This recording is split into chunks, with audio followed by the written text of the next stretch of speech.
Dans les vidéos précédentes, vous avez vu avec Pierre comment est-ce que vous pouviez démarcher directement vos prospects pour les transformer en clients et en tout cas comment vous pouviez les aborder à travers différents moyens, donc que ce soit l'email, LinkedIn ou bref, plein d'autres techniques.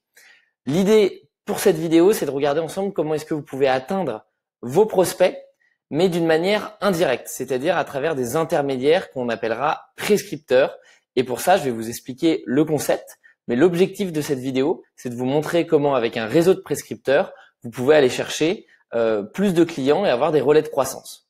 Alors, pour bien comprendre, il faut d'abord bien cerner la notion de prescripteur. Un prescripteur, c'est une personne qui est en lien avec notre cible quand on est freelance et qui a une certaine autorité dans son domaine pour nous recommander. J'ai un très bon exemple, j'aime bien les exemples avant de vous en donner qui soient dans le monde du freelancing. Pour illustrer le concept, j'aime bien prendre des exemples aussi extérieurs qui sont peut-être un peu plus parlants.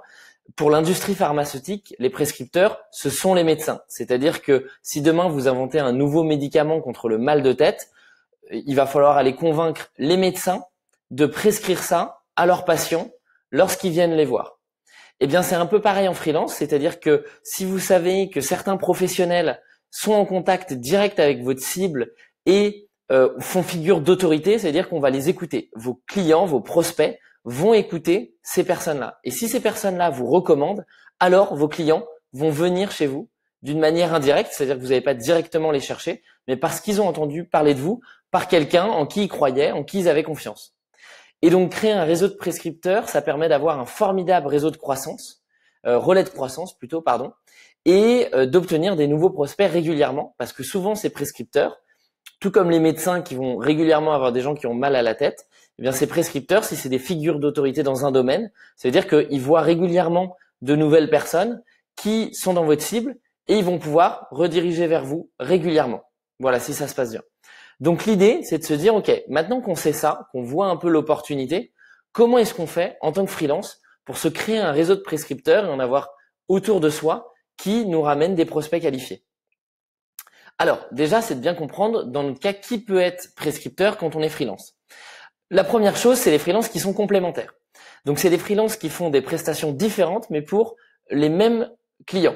Ils vont travailler sur d'autres problématiques, c'est exactement ce que j'ai mis sur la slide, avec les mêmes clients.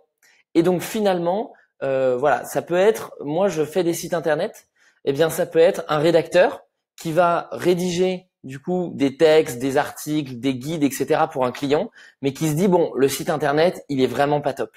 Donc, je pourrais conseiller à mon client de refaire son site internet avec ce freelance-là. Donc, première chose, c'est vous dire ok, quels sont les freelances qui travaillent avec mes clients, la même cible, mais sur une problématique différente. Comme ça, on n'entre pas en concurrence et on est complémentaires. Ensuite, il y a ceux qui ont fait le même métier, mais qui ont arrêté. Et donc, en fait, quel est le phénomène? Eh bien, ils ont encore des demandes, mais ils ne peuvent pas les assurer. Parce que le bouche-à-oreille continue. Moi, je donne souvent un exemple où quand j'ai arrêté de faire des sites internet pour ne faire plus que du copywriting et de la stratégie web, eh bien, j'ai toujours, et d'ailleurs c'est encore le cas, j'ai toujours des demandes de sites internet parce que j'en ai fait il y a plusieurs années. Et donc, des gens qui disent « Ah, j'ai entendu que tu faisais des sites internet. » Et donc, ces personnes-là ont des demandes entrantes de clients, mais ne peuvent pas y répondre parce qu'ils ne font plus ce métier. Donc pour eux, la solution la plus, on va dire la plus confortable, c'est de savoir vers qui rediriger. Et donc c'est là où vous pouvez vous présenter. On verra après comment, mais pour montrer, bah moi je suis là. Si tu as encore des demandes, n'hésite pas. Ensuite, il y a ceux qui font le même métier mais qui n'ont ni le temps ni l'envie. Je m'explique et pour ça je vais pouvoir citer l'exemple de Pierre.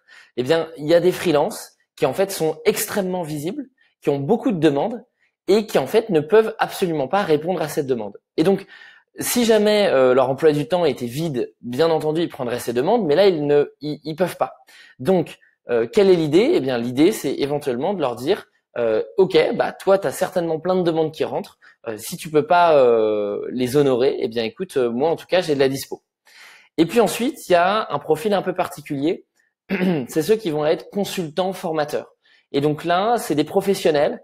Ça peut être des entreprises de formation, etc. C'est pas forcément des freelances. Ça peut être des gens qui sont dans une agence, Ça peut être des indépendants, bien sûr. Ça peut être des professionnels qui sont salariés dans une entreprise qui faisaient ça, etc.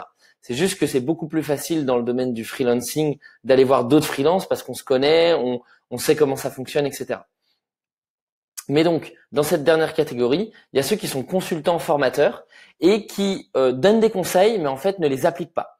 Et ça arrive plein de fois que des formateurs arrivent dans une chambre de commerce, par exemple, et vont expliquer, OK, comment est-ce que vos entreprises, là dans la région, vous pouvez vous développer sur le web.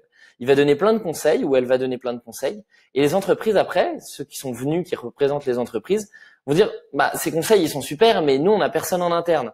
Est-ce que t'as pas quelqu'un à nous recommander? Et donc là, si les consultants, les formateurs sont au courant de nos prestations en freelance, de notre spécialisation et ont confiance en nous, alors ils vont pouvoir nous recommander. Voilà, là c'est 4 catégories qui vous permettent assez facilement de commencer à vous dire, OK, qui est-ce que je connais qui représente une des 4 cases, mais il faut surtout pas hésiter à élargir le champ parce que j'aurais pu faire une liste qui est interminable. J'ai essayé de mettre ceux qui sont les plus évidents, mais vous pouvez aussi vous dire, bon voilà, ça va être un influenceur, ça va être un influenceur par exemple dans le domaine du digital, chez qui qui a une grosse cible, chez qui les prospects vont régulièrement dire ouais, t'as pas quelqu'un pour nous faire ça, etc. Ça peut être une entreprise dans un secteur qui est hyper connue, qui fait office de référence, et les gens vont souvent demander des conseils pour dire bah, comment vous avez fait ça, etc. Bref, ici vous avez les 4 profils des prescripteurs qui reviennent le plus souvent, mais vous pouvez vous dire à partir du moment où ça rentre dans le critère, c'est quelqu'un qui est en relation avec ma cible, qui fait figure de référence et qui peut me recommander de temps en temps, ça devient un prescripteur potentiel. Alors, comment est-ce qu'on peut les trouver? La première chose, c'est qu'on cherche autour de soi. C'est le premier réflexe, c'est le réseau. Voilà, avec qui j'ai déjà discuté, qui j'ai déjà croisé, de qui, si j'ai des connaissances, eh bien, est-ce que eux ont des connaissances dans leur premier cercle et du coup, moi, ça arrive à mon deuxième cercle, voilà, que je peux contacter, etc., etc. On connaît tous quelqu'un qui peut nous remettre en relation avec quelqu'un. Et à partir de ça, on peut toucher beaucoup, beaucoup de monde. Donc, premier réflexe, c'est de rechercher autour de son réseau si on a des personnes qui ont ce profil-là. Ensuite, c'est de se rendre à des événements physiques. Donc, des workshops, des meet-up, des after-work, des événements. Je sais qu'à Nantes, il y a un événement qui est très connu qui s'appelle le Web Today, en tout cas autour du digital. Et bien là, c'est typiquement le genre d'endroit où il faut se rendre parce qu'on va trouver des gens qui travaillent dans la même industrie et qui vont forcément, ça peut être soit des clients directs, soit des personnes qui vont parler de nous à d'autres personnes, donc des prescripteurs. Et ensuite, eh bien, on peut rechercher en ligne. Donc, au début, dans son réseau. Ensuite, les événements, vous allez voir pourquoi juste après. C'est très intéressant. Puis ensuite, il y a la recherche en ligne. Et donc là, on va sur Google, on va sur LinkedIn. Et puis, c'est ce que je vous donnais un peu l'exemple de Pierre à travers les freelances qui n'ont pas le temps de s'occuper des demandes entrantes. Et bien voilà, si vous voyez tout le temps des profils revenir sur LinkedIn où vous dites, OK, ces personnes-là sont extrêmement bien exposées. Je pense qu'ils ont beaucoup de clients. Dans ce cas, ça vaut vraiment la peine de rentrer en contact avec eux et de leur dire, écoute, est-ce que tu arrives à honorer toutes tes missions, etc. Voilà. Donc, et si vous cherchez d'autres freelances, bah pareil, vous pouvez aller sur LinkedIn, sur Malte, sur Google, faire des recherches et puis ensuite rentrer en contact avec ces freelances qui sont complémentaires et leur dire, bah, est-ce que tu as des clients qui recherchent tel type de prestations de temps en temps pour compléter les tiennes, etc.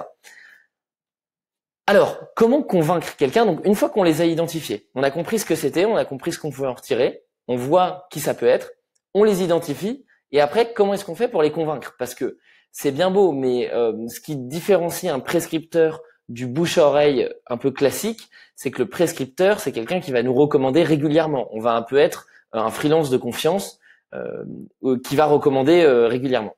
Eh bien là, il n'y a pas 36 000 solutions, il n'y a qu'une seule manière de le faire, et ben c'est de créer une relation de confiance. Alors qu'est-ce qui est important? Ce qui est important, c'est qu'à la fin, ce prescripteur se dise, ok, c'est un professionnel ou une professionnelle chez qui je peux envoyer des connaissances, des clients, des partenaires, des auditeurs, des lecteurs, etc. Donc, il faut bien comprendre que vous pouvez payer votre prescripteur, vous pouvez faire tout ce que vous voulez. Si cette personne n'a pas confiance en vous, elle ne vous enverra jamais personne. C'est hyper important déjà de comprendre bien ce concept de confiance pour créer un réseau de prescripteurs, parce que sinon, vous allez tenter plein de choses et on vous enverra jamais personne. Donc première chose, c'est ça. Créer une relation de confiance. Comment est-ce qu'on crée une relation de confiance? La première chose, c'est tout simplement que la relation soit agréable. Hein. Donc on rentre en contact avec la personne. Comme tout ce qu'on vous dit à travers ces vidéos de la formation, eh bien, on est poli, on prend des nouvelles, on s'intéresse à la personne, on regarde si c'est pertinent, parce que ça se trouve, la personne n'est pas du tout un futur prescripteur, donc ça vaut pas du tout le coup de lui parler de ça, etc., etc. Donc d'abord, on rentre en relation. Ensuite, on n'hésite pas à expliquer son cas et à être transparent, à dire qu'est-ce qui pourrait nous intéresser chez cette personne, qu'est-ce qu'on fait, on lui donne quelques exemples, etc. Donc déjà, on contextualise. Et puis le troisième point, eh bien, c'est régulièrement. Donc c'est ce que je vous ai mis comme rappel à la fin de ces slides, mais je peux déjà vous en parler. Eh bien, c'est de gérer la relation, c'est-à-dire de régulièrement donner des nouvelles, de ne pas hésiter si la personne, voilà, si c'est un freelance qui est complémentaire, eh bien, pas hésiter de temps en temps à partager les innovations qu'on a trouvées, on a travaillé pour un client, eh bien, hop, on peut montrer ce qu'on a fait, etc.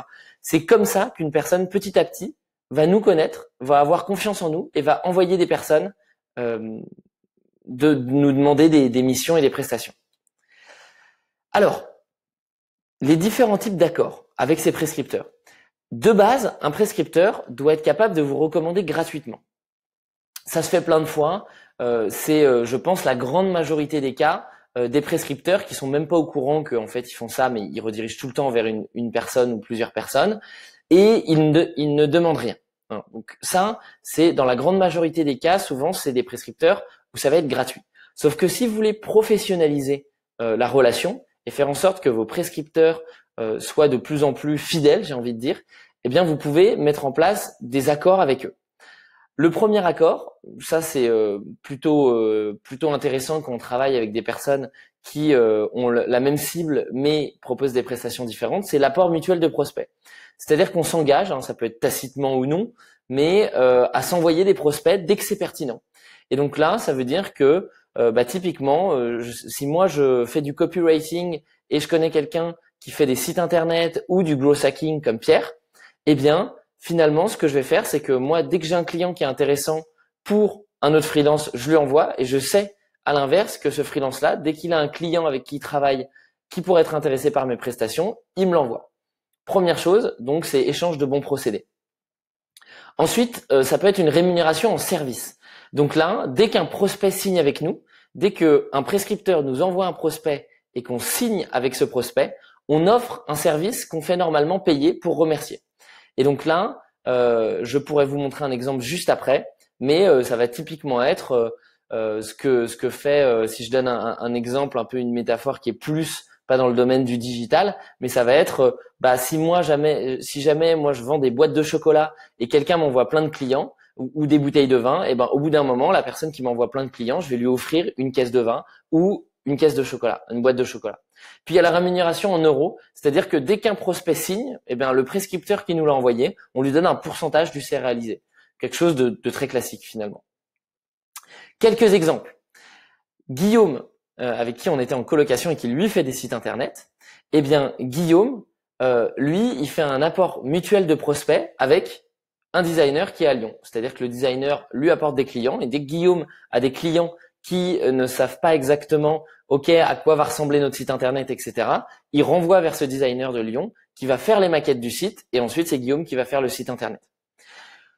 Pierre et Cyril, toujours pareil, on change pas, on reste dans l'ambiance colocation. On était tous ensemble à Nantes. Eh bien Pierre et Cyril, eh bien c'est simple. Pierre était en relation, donnait des conseils à des startups dans un accélérateur à Nantes qui s'appelle Imagination Machine. Eh bien c'est simple. Quand il envoyait des clients à Cyril, eh bien Cyril lui donnait un pourcentage de la mission pour le remercier parce que Pierre avait fait finalement un apport d'affaires. Ensuite, je peux donner un autre exemple entre Pierre qui a eu un contact grâce à sa newsletter Les Petits Hacks Marketing avec une boîte qui s'appelle essentiel.io. Et là, ils ont mis en place une rémunération en service. Donc dès que Pierre ramène des clients à cette boîte-là qui fait de l'automatisation propose de former Pierre. Donc généralement, eux proposent des formations payantes. Et bien là, ils vont prendre du temps avec Pierre pour le former sur ce qui l'intéresse dans l'automatisation des tâches. Et enfin, je peux donner mon exemple personnel avec Arnaud. Donc là, on sort de notre colocation de freelance, on était tous ensemble à Nantes. Arnaud, c'est un ami de Cyril qui un jour m'a contacté parce que lui voulait se mettre à faire des sites internet WordPress. Il était déjà développeur et il voulait se mettre à faire uniquement du site internet vitrine. Et donc, on est rentré en contact, je lui ai donné plein de conseils, etc. Et en fait, il s'est avéré qu'on est resté en contact. Il a continué de me donner des nouvelles, où il en était, ce qu'il faisait, etc. Sachant qu'en plus, le feeling était très bien passé. Eh bien, moi, quand j'ai arrêté de faire des sites internet, j'avais toujours des demandes de clients qui rentraient. Et puis, j'avais mes clients actuels qui voulaient que je continue de faire un peu de maintenance, etc. Eh bien, j'ai passé tous ces clients à Arnaud gratuitement. Alors, pour plusieurs raisons, c'est que le feeling était très bien passé et c'est que moi aussi, ça m'arrangeait finalement parce que j'avais besoin que quelqu'un reprenne un peu toutes ces demandes qui arrivaient parce que je préfère rediriger des prospects et des clients, des gens avec qui j'ai travaillé vers une solution plutôt que leur dire non, c'est plus possible, maintenant débrouillez-vous. Voilà. Alors, petit rappel, je vous en parlais, gérer la relation. Une fois qu'un prescripteur vous a envoyé quelqu'un, le premier prospect qu'on vous envoie, vous envoyez un message à ce prescripteur pour lui dire « Merci, j'ai bien eu telle personne au téléphone ou par email qui venait de ta part, c'est super sympa, voilà où ça en est, j'attends de ces nouvelles maintenant. » Alors, il faut bien comprendre que c'est un partenaire privilégié. Un prescripteur, s'il peut vous amener 2, 3, 4, 5 missions par an, c'est quelque chose de génial. Et donc, il faut soigner la relation, montrer qu'on est reconnaissant ou reconnaissante. Ça veut dire tout simplement dire merci. De temps en temps, un merci, ça vaut mieux qu'un pourcentage du chiffre d'affaires qu'on génère grâce au prescripteur. Dire merci, dire que c'est super important pour nous. Voilà, si c'est quelque chose qui est gratuit, de temps en temps, si on connaît bien le prescripteur, c'est l'inviter au resto, lui payer une petite bière, c'est des choses toutes bêtes, mais et qui normalement devraient couler de source, mais il faut bien faire attention à ce que ça soit le cas. Mettez-vous bien en tête que quelqu'un qui vous ramène des clients, c'est un partenaire privilégié, que même s'il y a un trou pendant la période où un prescripteur ne vous ramène plus de clients pendant 4-5 mois, c'est pas une raison pour lâcher cette personne. Si elle a déjà fait ses preuves, il faut soigner la relation. Il faut montrer qu'on est là. Pour soigner la relation, c'est dire merci et tenir au courant. Voilà. Les deux clés, c'est vraiment de dire dès qu'il se passe quelque chose de positif, de dire merci à ce prescripteur. Et puis ensuite, c'est de tenir au courant cette personne-là pour dire voilà, j'ai eu tel client qui est arrivé grâce à toi, merci beaucoup, etc., etc. Alors, par où est-ce qu'on commence? Eh bien, vous prenez une feuille, tac, vous listez les potentiels prescripteurs autour de vous dans votre réseau et vous rentrez en contact avec eux pour créer des vraies relations. Encore une fois, j'insiste, la confiance ne va se créer que si c'est des vraies relations. Si on sent que vous arrivez pour dire ok, t'es sympa, t'es mignon, mais je veux juste que tu m'envoies des clients, ça se sent tout de suite, on vous enverra personne. Ensuite, si vous sentez que ça peut quand même être mieux, proposez un accord. Voilà. Si vous voyez que le prescripteur il est super content ou super contente de vous dire ok, je vais t'envoyer des clients, tu me sauves la vie parce que je savais pas où les rediriger, vous n'avez pas besoin de proposer un accord. Mais peut-être que plus tard vous aurez envie de le faire, ou alors vous sentez que tout de suite c'est quelque chose de pertinent, et dans ce cas vous proposez un accord. Donc je peux répéter, c'est soit un apport en pourcentage du chiffre d'affaires que ces prescripteurs vous génèrent, vous apportent en affaires, soit un échange mutuel de prospects, ou soit une rémunération en service. Donc si vous faites des sites internet, quelqu'un vous ramène plein de monde, vous pouvez lui dire écoute, je te propose de faire ton site internet gratuitement. Ensuite, on entretient la relation et on n'oublie pas de rester à la vue de nouveaux prescripteurs, tout simplement parce que voilà, si je vais à un événement et je croise quelqu'un, j'oublie pas que cette personne peut devenir un prescripteur. Si j'entends parler par un ami freelance de quelqu'un d'autre qui va être salarié ou indépendant, etc., qui est dans le même secteur que moi, ça peut être un prescripteur, pourquoi pas rentrer en contact. Bref, c'est de garder les yeux ouverts et les oreilles bien attentives. Voilà, tout ce que je vous souhaite, c'est de réussir à créer un petit réseau. Il n'y a pas besoin d'en avoir 50, mais on va dire entre 3 et 10 personnes qui peuvent vous apporter des clients. Et vous allez voir après, c'est quelque chose de super valorisant et puis surtout, c'est un vrai relais de croissance pour son activité en freelance.